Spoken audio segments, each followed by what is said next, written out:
Zoe?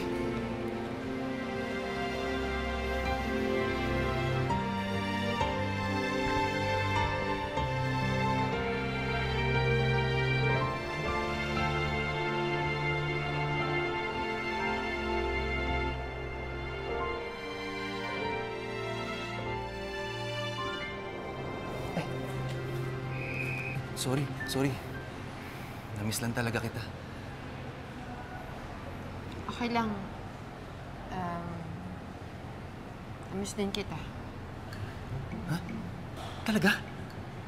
Namiss mo rin ako? Gusto mo bawiin ko yung sinabi ko? Ay, hindi. Wag. Hindi lang ako makapaniwala sa narinig ko. Talaga? Namiss mo ako? Alam mo yung nasa San Regado ako, may mga times na naiisip kita. Hindi ko nga alam kung bakit. Yari ka. Isa lang ang ibig sabihin yan. Ano? Nai-inlove ka na sa akin. Ano, nai-inlove ka na sa akin, no? Sabihin mo na kasi, nai-inlove ka na. No, love, yuck. Kinikilig ka sa akin, eh. Si Dax. Hindi nga. Hindi. Type mo. Hindi okay. nga. Ikaw ang bahala. Tulad nga ng sabi ko sa'yo noon, hindi kita pipilitin na gustuhin mo ako. Pero ipupusta ko yung buhay ko. Trip mo din ako.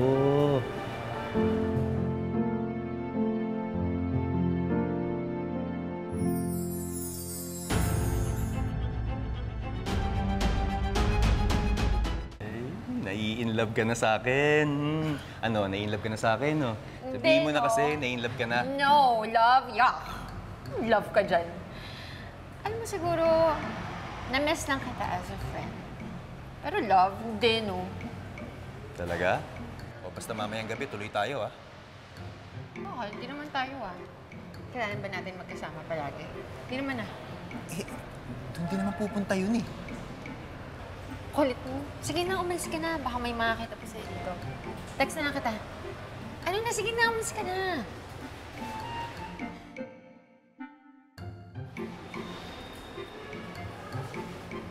Look, babes. Namiss kita. Love you. Love yung mukha mo. Sige na! Umalis ka na.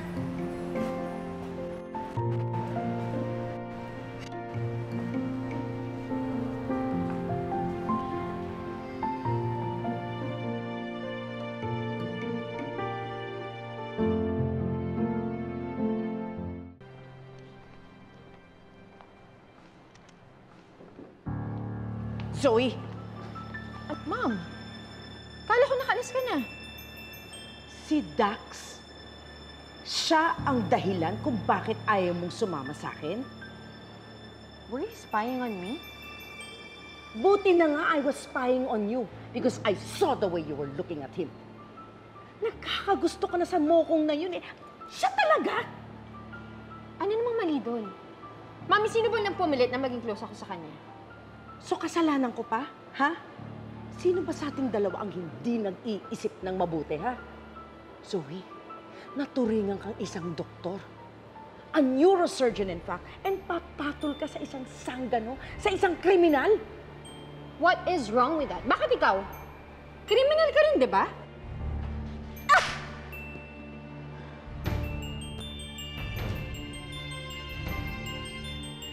Huwag mo akong sasagutin na ganun. Ka na dito!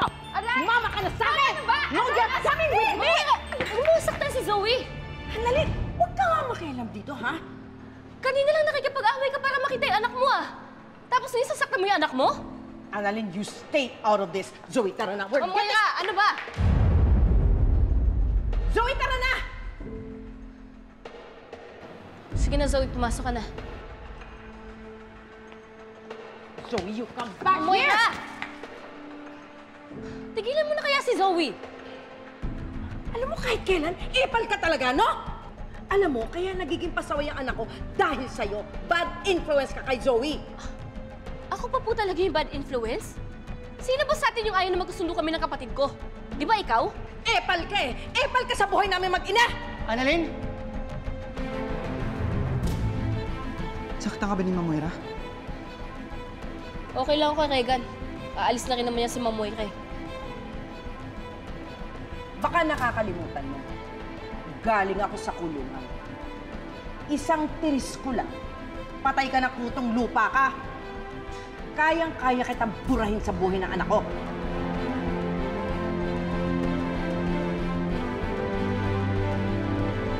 Ma'am Moira, baka nakakalimutan niyo po na kaya wala lang kayo sa kulungan ngayon is because you're out on bail. Kaya sige po, saktan niyo ako na magkaalaman tayo. Matapang ka lang kasi may kakampi ka. Baka naiinggit lang po kayo. Kasi yung nag-iisa niyong kakampi, yung anak niyo, inaaway niyo pa. Alam niyo ba, Ma'am Moira, nung nasa kulungan ka, ang ayos-ayos ng buhay ni Zoe. Nagagawa niya yung duty niya bilang isang doktor. At hindi niya ako inaaway. Bakit po kaya? Bakit kaya, Regan? So you're saying that Zoe is better off without me? Kayo po may sabi niyan, hindi ako. Tara na, Regan.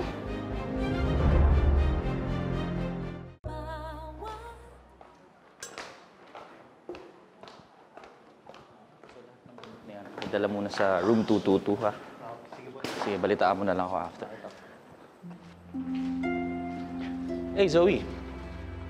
Okay ka lang ba? Kung kailangan mo ng kausap, nandito lang ako. Nag-away na naman kami ni Mami. Tungkol na naman ba ito kay Dr. Annalyn Santos? Well, doon nagsimula yun. Pero ayoko na pag-usapan. Sige, thank you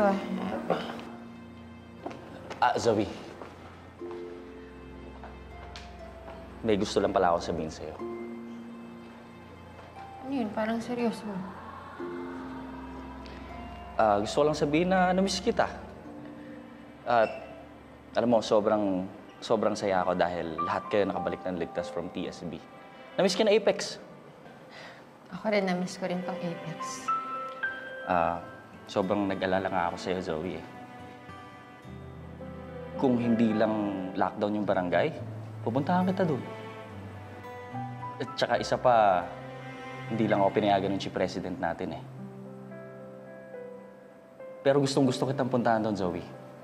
Gusto kitang makasama. Bakpado. Alam mo, Zoe, nung mga panahong nagkakagulo sa TSB at sobrang tagal kitang hindi nakita, ang dami ko na-realize. Na-realize ko na gusto kita. Tsaka kung bibigyan mo ako ng chance para patunayan... Ken,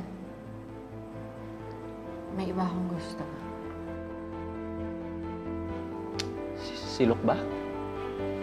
Kayo na ba ulit? Sino? Taga dito rin sa Apex? Sige na, Doc Pado. Alis na ako.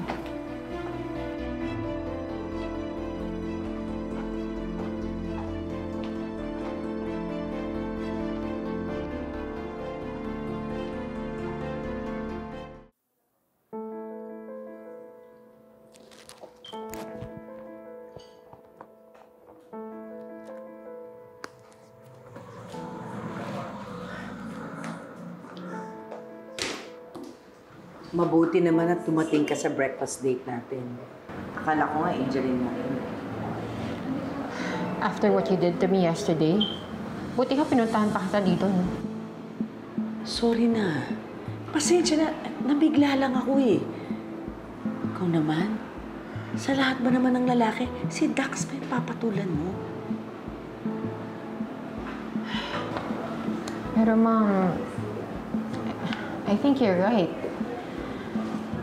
I think nagkakagusto na talaga ako kay Dax. Ano sabi mo? I mean, it could be a good thing, right?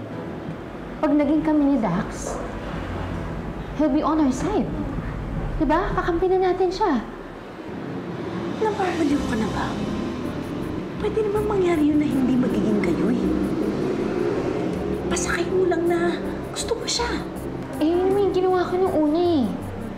But I can't help it. Sobrang bait na sa akin.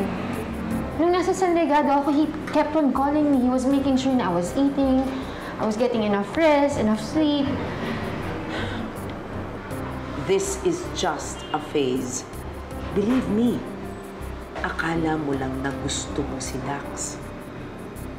But you are right in one thing though. He is there for us to do the things that we cannot do ourselves. Alam ko na. Papuntahin mo dito si Dax. Kakausapin ko siya. Sige na, tawagan mo na.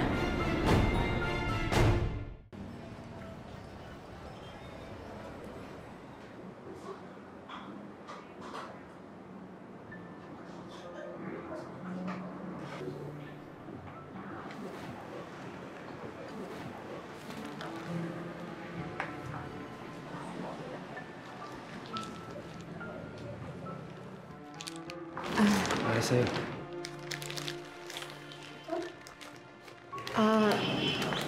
Gusto kang makausap ni Mami. Ikaw ba ang boyfriend ng anak ko?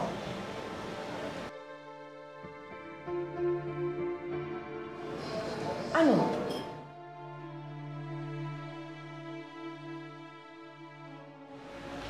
Kayo na ba ng anak ko?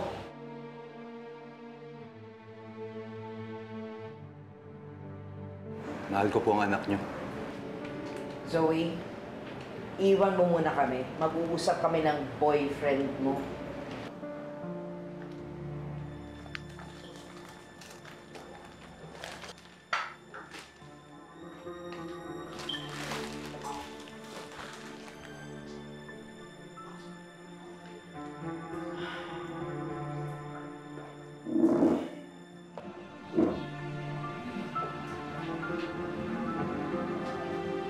Mahal ko po ang anak niyo. Kaya sana, bigyan niyo ako ng pagkakataon na patunayan ko yun. May kilala ka bang hitman?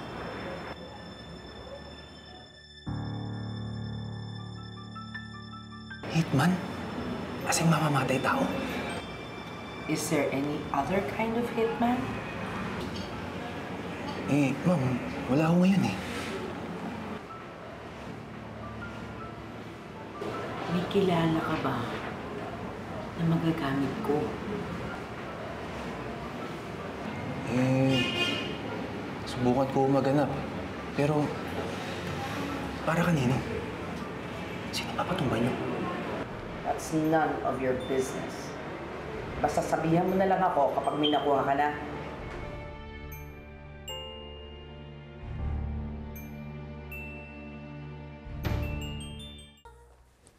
Zoe, Good morning, Annalyn.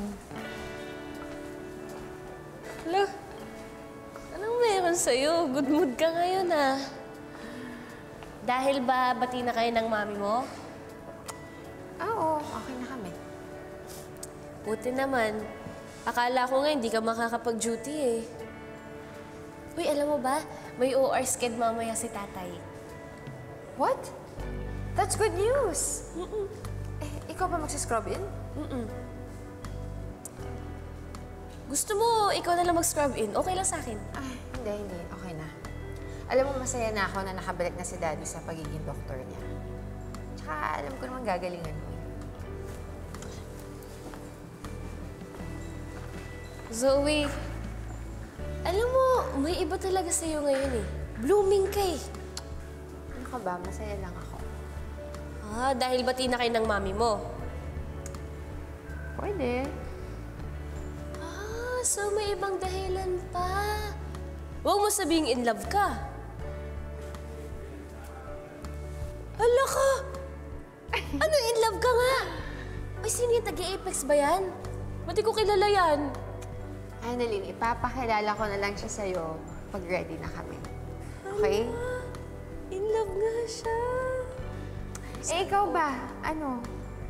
Hindi mo pa ba sasagutin yung mga naniligaw sa'yo? Nagliligaw? Sino nanliligaw? Oo.